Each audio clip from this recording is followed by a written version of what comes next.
الحمد للہ رب العالمین والصلاة والسلام علی سید المرسلین وعلی آلہ وصحابہ اجمعین۔ اعوذ باللہ من الشیطان الرجیم، بسم اللہ الرحمن الرحیم۔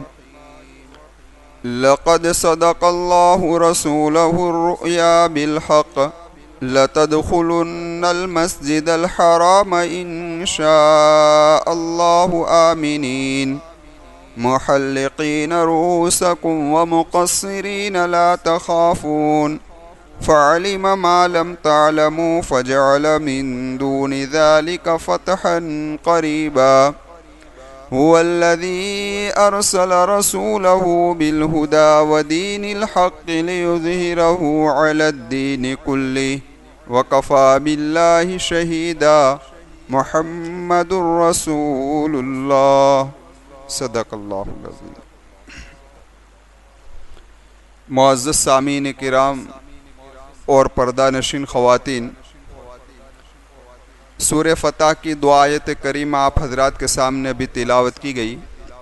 ان آیات میں سے پہلی آیت کے اندر اس خواب کا تذکرہ ہے جو نبی کریم صلی اللہ علیہ وسلم نے عمرہ کے متعلق دیکھا تھا، اور تفصیل کے ساتھ آپ حضرات کے سامنے گزر چکا ہے۔ اللہ کے محبوب صلی اللہ علیہ وسلم نے ایک خواب دیکھا کہ آپ عمرے کے ارادے سے مدینہ سے نکل رہے ہیں، مسجد حرام میں داخل ہوئے، آپ نے طواف کیا، سعی کی، اور لوگوں کو دیکھا کہ کوئی سر منڈوا رہا ہے اور کوئی بالوں کو کتروا رہا ہے۔ تو اللہ کے محبوب نے اس خواب کو صحابہ کرام رضوان اللہ تعالی علیہ مجمعین کے سامنے پیش کیا۔ تو صحابہ تو ایسے بھی بیتاب تھے بیت اللہ کی محبت کے اندر، تو ان لوگوں نے کہا اللہ کے محبوب صلی اللہ علیہ وسلم سے کہ عمرہ کی تیاری کی جائے۔ اللہ کے محبوب صلی اللہ علیہ وسلم نے حکم فرمایا، صحابہ نے عمرے کی تیاری شروع کر دی، اور اللہ کے محبوب صلی اللہ علیہ وسلم صحابہ کرام کے 1500 کا وفد تقریباً لے کر عمرے کے ارادے سے نکلے۔ مقام حدیبیہ پر پہنچے تو انہیں روک دیا گیا، جیسا کہ تفصیل گزر چکی ہے، اور صحابہ کو گمان یہ تھا کہ عمرہ اور حج کے لیے تو کوئی بھی ہمیں روک سکتا نہیں ہے، کیونکہ یہ اصول تھا، عرب کا ایک دستور تھا کہ ان کا چاہے ایسا جانی دشمن ہو لیکن وہ بھی عمرے کے لیے آئے یا حج کے لیے آئے تو یہ لوگ اسے روکتے نہیں تھے۔ اس لیے صحابہ کرام رضوان اللہ تعالی علیہ مجمعین نے سمجھا کہ یہ تو کوئی روکنے والا تو ہے نہیں، تو خوشی خوشی صحابہ تیار ہو گئے اور عمرے کے ارادے سے نکلے۔ مقام حدیبیہ پر روک دیا گیا، پھر جو صلح ہوئی اس کی تفصیل گزر چکی، یہاں تک کہ آپ کو وہیں پر احرام کھولنا پڑا، اور آپ کے ساتھ جو قربانی کے جانور تھے ہدی، اس کو ان جانوروں کو وہیں ذبح کیا۔ اللہ کے محبوب صلی اللہ علیہ وسلم واپس مدینۃ المنورہ کی طرف تشریف لائے۔ جب مدینۃ المنورہ پہنچے تو منافقین نے طعنہ دینا شروع کیا، اور انہوں نے صحابہ کرام رضوان اللہ تعالی علیہ مجمعین سے فرمایا اور کہا کہ آپ تو یہ کہہ رہے تھے کہ آپ کے نبی نے خواب دیکھا ہے، اور یہ خواب، نبی کا خواب تو ایسے بھی سچا ہوتا ہے، سچا ہی ہوتا ہے، تو کہنے کا مقصد کہ آپ کو یقین تھا نا کہ ہم عمرہ کریں گے، تو بغیر عمرہ کیے بغیر آپ کیوں آ گئے؟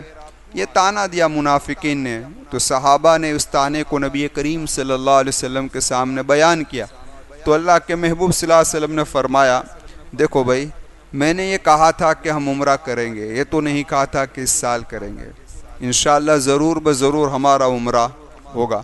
اس پر یہ آیت کریمہ نازل ہوئی، لقد صدق اللہ رسولہ الرؤیا بالحق لتدخلن المسجد الحرام انشاءاللہ آمینین، یہ آیت کریمہ نازل ہوئی۔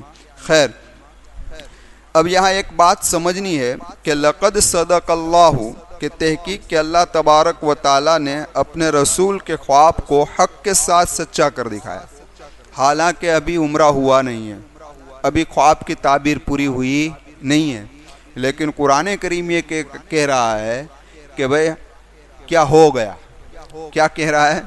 ہو گیا۔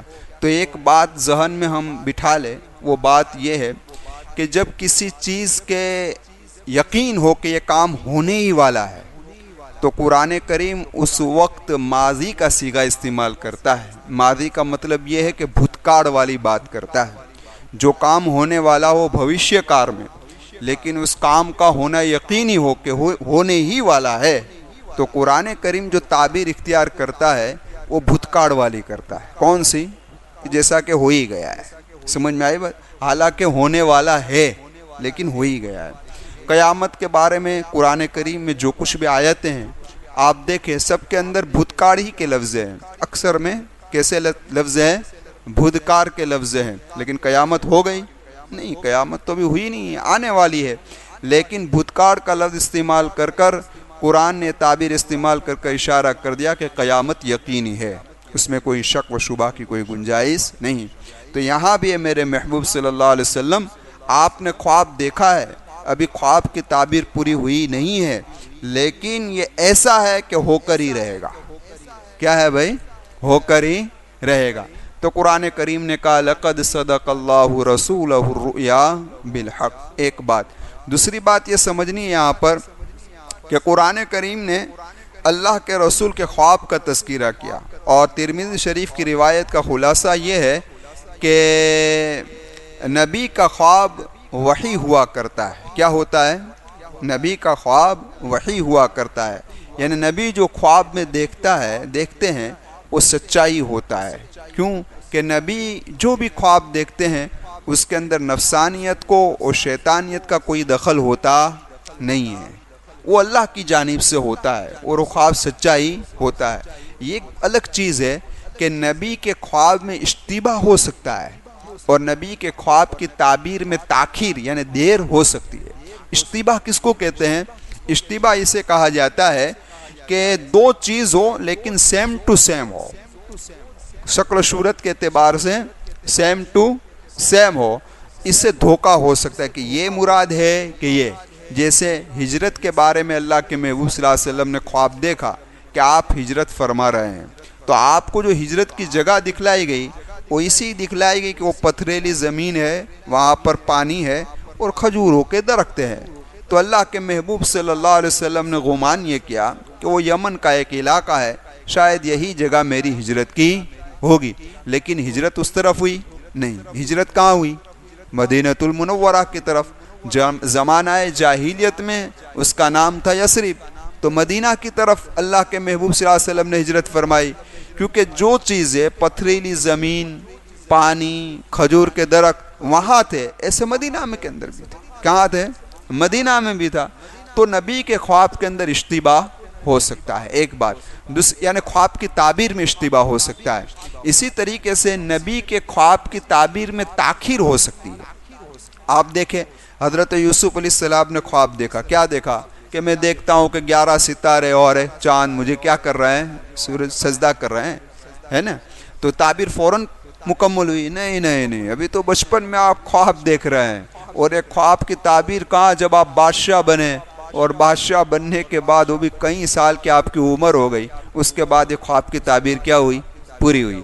تو نبی کریم صلی اللہ علیہ وسلم نے بھی یہاں پر خواب دیکھا کہ آپ مسجد حرام میں داخل ہو رہے ہیں، تو یہ تعبیر 1 سال کے بعد پوری ہوئی۔ کتنے سال کے بعد پوری ہوئی بھائی؟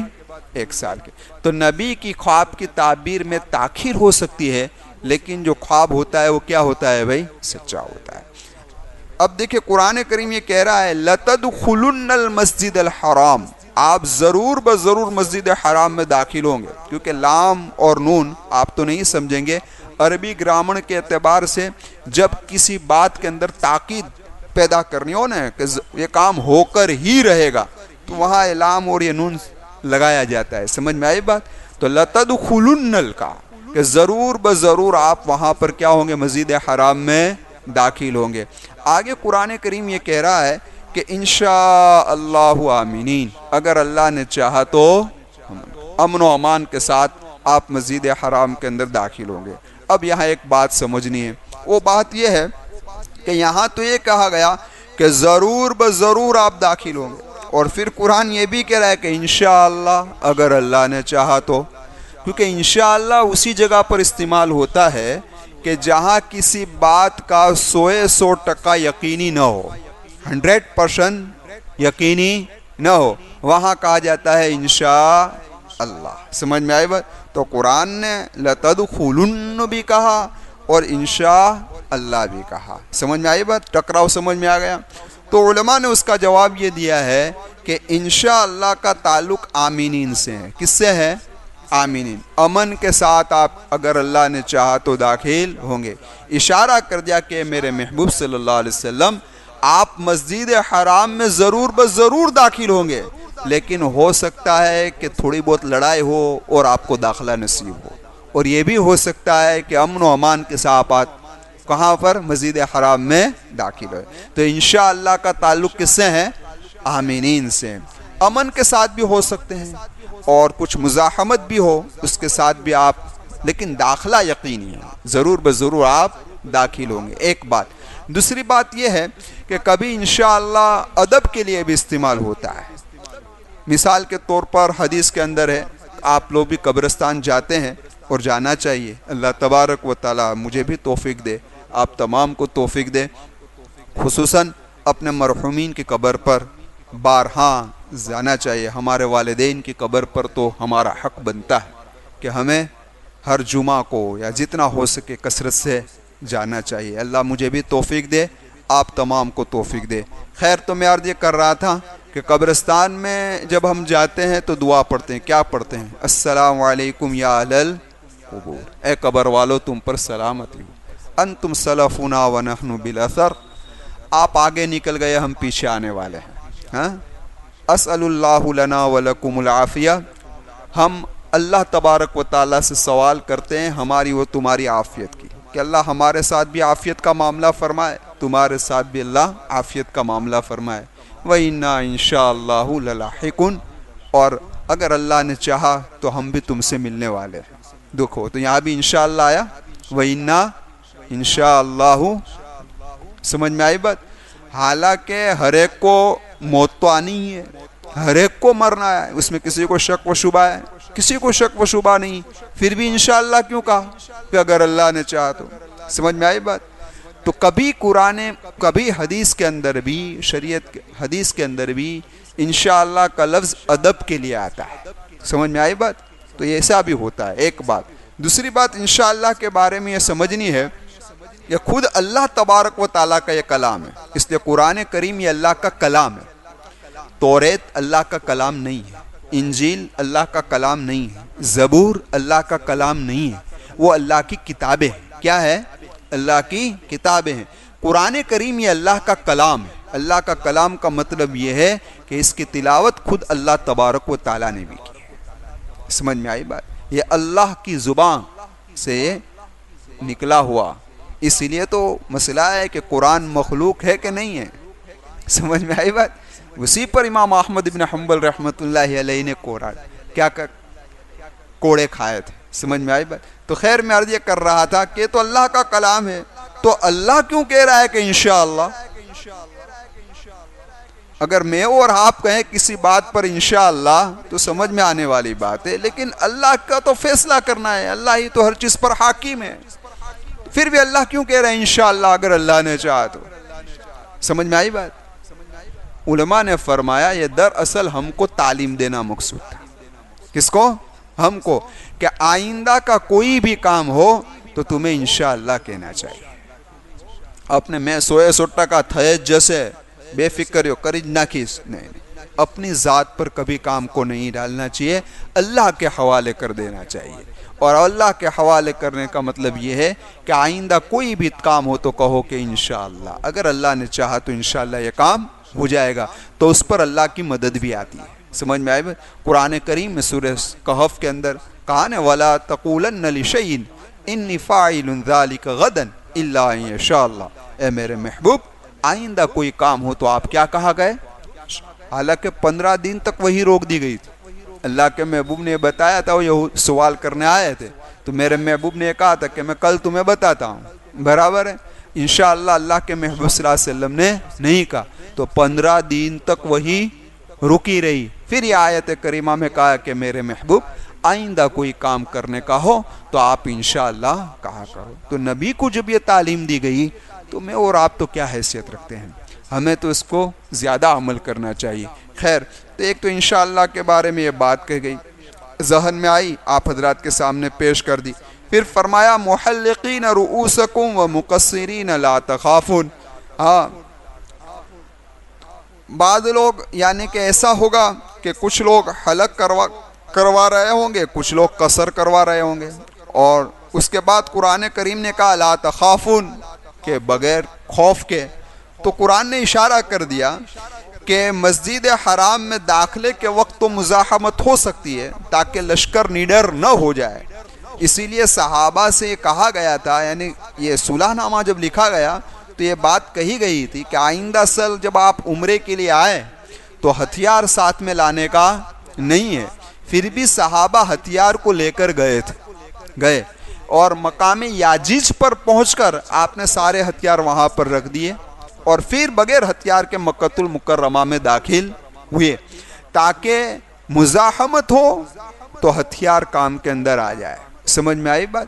اب ذرا دیکھیں قرآن یہاں یہ کہہ رہا ہے کہ لا تخافون، مسجد حرام کے داخلے کے اندر تو مزاحمت لڑائی بھی ہو سکتی ہے یا امن کے ساتھ بھی داخلہ ہو سکتا ہے، لیکن جب اندر داخل ہو جاؤ گے پھر عمرے کے جو ارکان آپ کرو گے، یعنی طواف کرو گے، سعی کرو گے اور اپنے بالوں کو کترواؤ گے یا حلق کرواؤ گے، وہ امن کے ساتھ ہوگا، اس میں کوئی تمہیں خوف ہوگا نہیں۔ تو اب ذرا دیکھیں کہ عمرے کے جب 2 رکن پورے ہو جاتے ہیں، طواف اور سعی، تو اس کے بعد کیا ہوتا ہے؟ حلق ہوتا ہے، بال کو کتروانا ہوتا ہے۔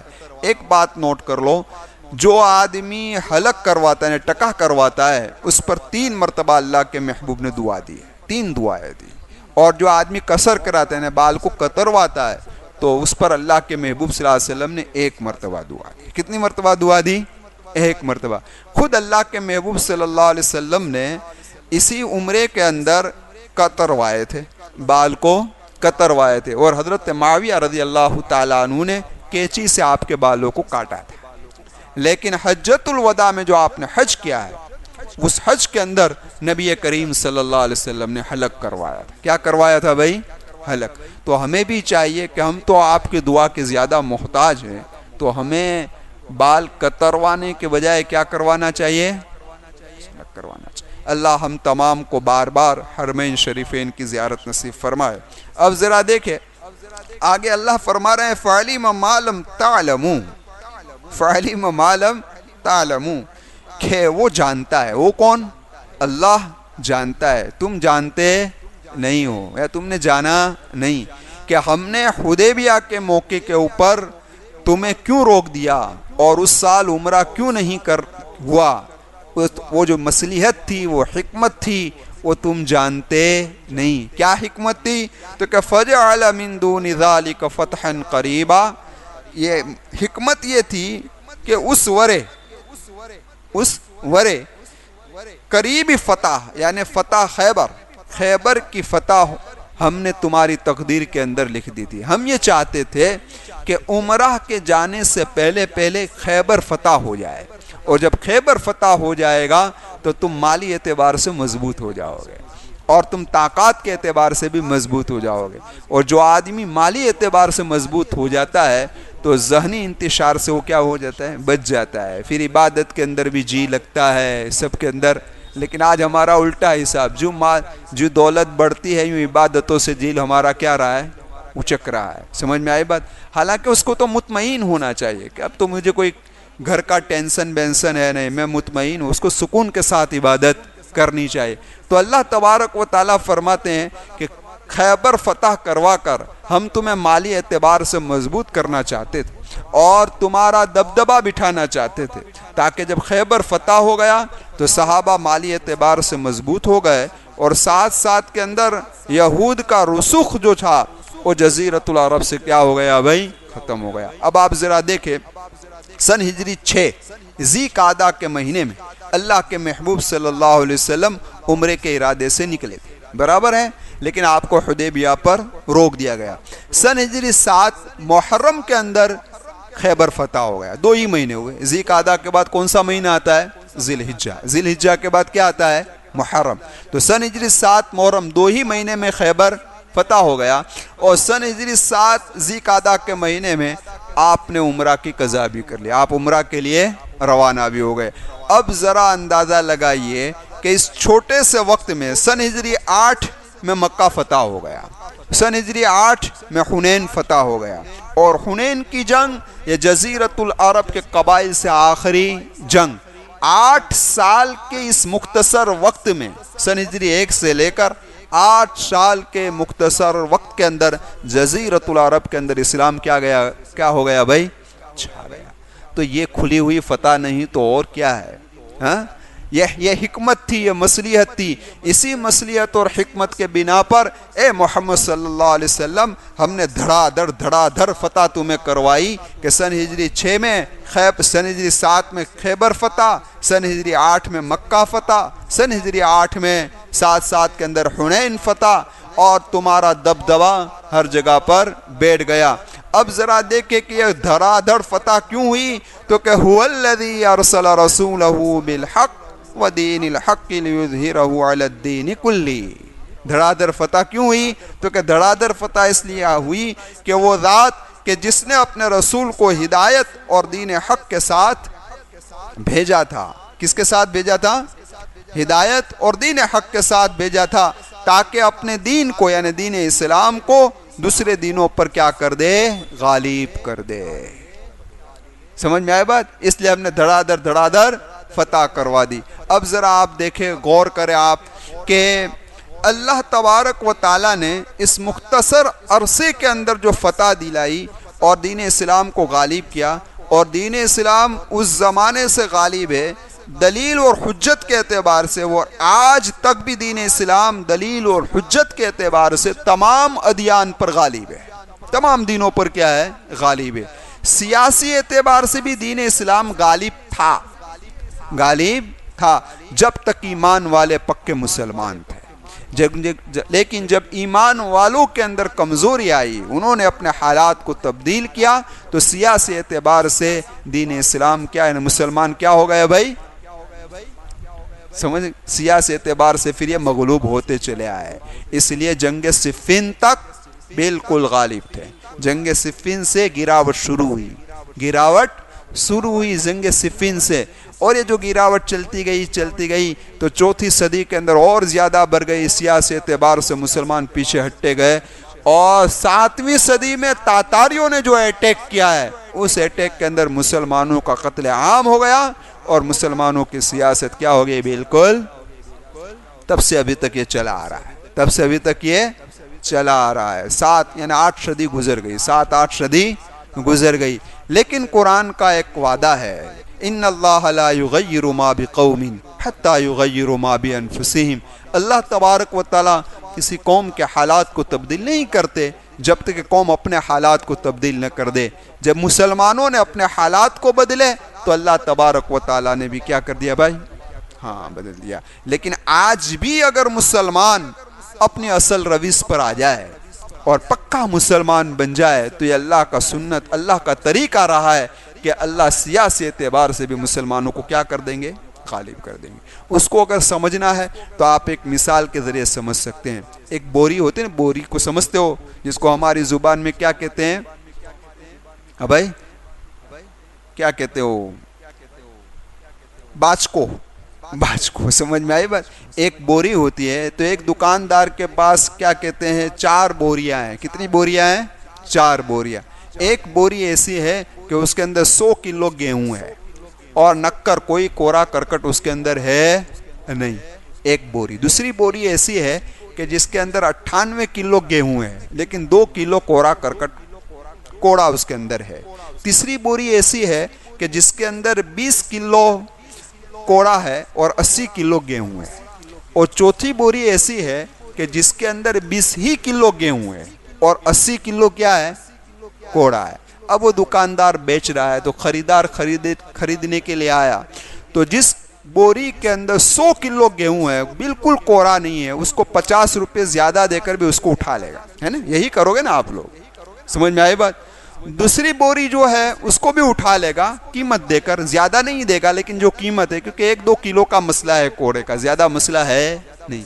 تیسری بوری جو ہے کہ جس کے اندر 20 کلو کوڑا ہے اور 80 کلو گیہوں ہے, تو اس کو لینے میں تھوڑا کھچکھچائے گا کہ 20 کلو, سمجھ میں آئے بھائی. لیکن چوتھی بوری کو تو چھیڑے گا بھی, چھیڑے گا. اس میں تو 20 کلو گیہوں ہے, حالانکہ 20 کلو گیہوں تو ہے اندر, 80 کلو کوڑا ہے, لیکن چھیڑے گا نہیں. اس کو کون صفائی کرے گا, کیا کرے گا, چھوڑو نا, اس کو لے گا بیگا نہیں. بس یہ 4 بوریے سمجھ میں آ گئے آپ کو. یہی مثال ہے کہ صحابہ کرام اور صحابہ کرام کے بعد کے مسلمانوں کی مثال پہلی 2 بوری جیسی تھی. 100% 98% پکے مسلمان تھے, تو اللہ نے خرید لیا ان کو اور اللہ نے ان کی مدد بھی کی, اور وہ لوگ غالب ہو گئے, وہ لوگ غالب رہے. ہماری مثال چوتھی بوری جیسی ہے. کیسی ہے بھائی؟ 80 کلو کوڑے ہیں سب, 20 کلو ہوں گے, باقی 80 کلو سب کیا ہے, اس لیے ہمارا کوئی خریدار نہیں ہے. تو اب ہمیں کرنا کیا چاہیے؟ تو کہ ہمارے پاس 2 راستے ہیں. ایک راستہ تو یہ ہے کہ ہم 20 کلو گیہوں کو الگ نکال دیں, تو اس کی تو قیمت آئے گی, 20 کلو تو گیہوں ہے ہی, اس کو الگ نکال دیں تو اس کی قیمت آ جائے گی. 80 کلو کا جو ہونے کا ہوگا وہ ہوگا, لیکن یہ ممکن نہیں ہے, یہ ممکن نہیں ہے. تو اب کیا کرنے کا؟ تو کہ اب ایک راستہ ہے, وہ راستہ یہ ہے کہ جو 80 کلو کوڑا ہے نا, اس کو گیہوں بنا دیا جائے. اس کو کیا بنا دیا جائے؟ گیہوں. تاکہ 100 کلو اب کیا ہو جائے گا, گیہوں ہو جائیں گی. تو پھر خریدار آ جائے گا, اللہ خرید لے گا اور اللہ کی مدد آ جائے گی. تو یہ 80 کلو کوڑے کو گیہوں کس طرح بنایا جائے؟ تو کیا انبیاء جب بھی آئے تو ان کے پاس جو بوری آئی تھی وہ بوری 100 کلو کوڑے کی تھی, لیکن انبیاءوں نے محنت کر کر ان کو گیہوں بنا دیا. تو آج کل بھی اگر جو یہ محنتیں ہوگی درس قرآن کے ذریعے, درس حدیث کے ذریعے, دعوت و تبلیغ کی محنت کے ذریعے, یا وعظ و نصیحت کے ذریعے, جس طریقے سے بھی جو محنت ہو رہی ہے, اس محنت اسی وجہ سے کی جاتی ہے تاکہ اس کے ذریعے سے کوڑا کرکٹ جو ہے, کوڑا ہے, وہ کیا بن جائے؟ گیہوں بن جائے. تو اگر یہ گیہوں پکے مسلمان بن جائیں گے تو انشاءاللہ اللہ کی مدد آئے گی. تو جس طریقے سے دلیل اور حجت کے اعتبار سے دین اسلام غالب ہے, انشاءاللہ سیاست کے اعتبار سے بھی کیا ہو جائے گا؟ غالب ہو جائے گا. آخر میں کلمہ کہا وَکَفَى بِاللَّهِ شَهِیدًا, اللہ کافی ہے گواہ. اب اس جملے کا تعلق آگے سے بھی ہے اور پیچھے سے بھی ہے. سمجھ میں آئی بات؟ آگے سے ہے کا کیا مطلب کہ جیسا کہ اللہ نے کہا لِيُظْهِرَهُ عَلَى الدِّينِ كُلِّهِ, کہ اللہ تبارک و تعالی اپنے دین کو یعنی دین اسلام کو دوسرے دینوں پر کیا کرے گا؟ غالب کر دے گا. دیکھو قرآن نے جو لفظ استعمال کیا وہ یظہر, اظہار. اظہار کا معنی کیا ہوتا ہے؟ سمجھ میں آئی بات؟ اظہار کا معنی ہوتا ہے چت کر دینا. کیا کر دینا؟ چت کرنا کا کیا مطلب؟ کیا آپ لڑائی کر رہے ہیں کسی سے, تو کسی کو آپ نے پچھاڑ دیا اور پچھاڑ کر اس کو پیٹھ کے بل سلا دیا اور آپ اس کے سینے پر سوار ہو گئے, تو یہ بھی ہے چت کرنا. اور ایک چت کرنا کیا ہے کہ آپ نے اس کو گرا دیا اور پیٹ کے بل گرا دیا اور اس کی پیٹھ کے اوپر آپ بیٹھ گئے. کس پر بیٹھ گئے؟ پیٹھ پر. تو یہ بھی چت کرنا ہوا. تو قرآن نے یہی لفظ استعمال کیا کہ دین اسلام غالب رہے گا. ایسا نہیں کہ دوسرے ادیان جو ہے وہ دنیا سے ختم ہو جائے گا, ختم ہوں گے نہیں, لیکن ان کی پیٹھ پر اسلام سوار ہو جائے گا اور وہ سارے دین جو ہے وہ نیچے سسکتے رہیں گے. کیا ہوتا رہے گا؟ سسکتے رہیں گے. تو اگر وَکَفَى بِاللَّهِ شَهِیدًا کا تعلق اس سے ہے تو اللہ تبارک و تعالی اس بات پر گواہ ہے کہ دین اسلام غالب ہو کر ہی رہے گا. سمجھ میں آئی بات؟ اور کفا باللہ شہیدہ کا تعلق آگے کے جملے سے بھی ہو سکتا ہے. تو آگے کون سا جملہ ہے؟ تو کہ محمد الرسول اللہ, محمد الرسول اللہ. تو اشارہ اس بات کی طرف ہے کہ محمد صلی اللہ علیہ وسلم اللہ کے رسول ہیں اور اس بات پر اللہ گواہ ہے, اور جس کی گواہی اللہ دے دے تو اور کسی گواہی کی ضرورت ہے رہتی نہیں ہے. سمجھ میں آئی بات؟ اب ذرا دیکھیں قرآن کریم کے اندر ہر جگہ پر یا نبی کہا, کیا کہا, آپ کے القاب یا مزمل یا مدثر جو کچھ بھی کہا, کہیں بھی قرآن نے یا محمد تو نہیں کہا, لیکن محمد صلی اللہ علیہ وسلم کا نام قرآن میں 4 جگہ پر آیا. کتنی جگہ پر آیا؟ 4 جگہ پر. لیکن یہاں تو پورا نام آ گیا محمد الرسول اللہ. تو کیوں محمد رسول اللہ یہیں آیا؟ سورہ فتح ہی کے اندر آیا. اور مکمل آیا، کیا وجہ ہے؟ تو وہ انشاءاللہ میں آئندہ مجلس میں آپ حضرات کے سامنے پیش کروں گا کیا وجہ ہے۔ آئندہ منگل کو تفسیر ہوگی یا نہیں ہوگی، کیونکہ اگر سفر میں جانا ہوا تو تفسیر نہیں ہوگی، تو میں انشاءاللہ جمعہ میں اعلان کر دوں گا کہ ہوگی یا نہیں ہوگی انشاءاللہ۔ اللہ تبارک و تعالی ہمارے اس درس کو قبول فرمائے، آپ کے بیٹھنے کو قبول فرمائے، ہمارے کہنے کو قبول فرمائے، اور ہم تمام کی و ہمارے والدین کی اور پوری امت کی نجات کا اللہ تبارک و تعالی ذریعہ بنائے۔ آپ سے گزارش ہے میری کہ آپ لوگ آئے ہیں، آپ کوشش کریں ایک ایک آدمی کو لانے کی، تو یہ مجمع انشاءاللہ کیا ہو جائے گا؟ ڈبل ہو جائے گا، ہے نا؟ کوشش کریں گے، اور جو آدمی آپ کی معرفت آئے گا اگر اس کو کوئی بات لگ گئی اور وہ ہدایت پر آ گیا تو اس کا ثواب آپ کو بھی ملتا رہے گا۔ سبحان اللہ و بحمدہ، سبحانک اللہم و بحمدک، ونشہد ان لا الہ الا انت، نستغفرک و نتوب۔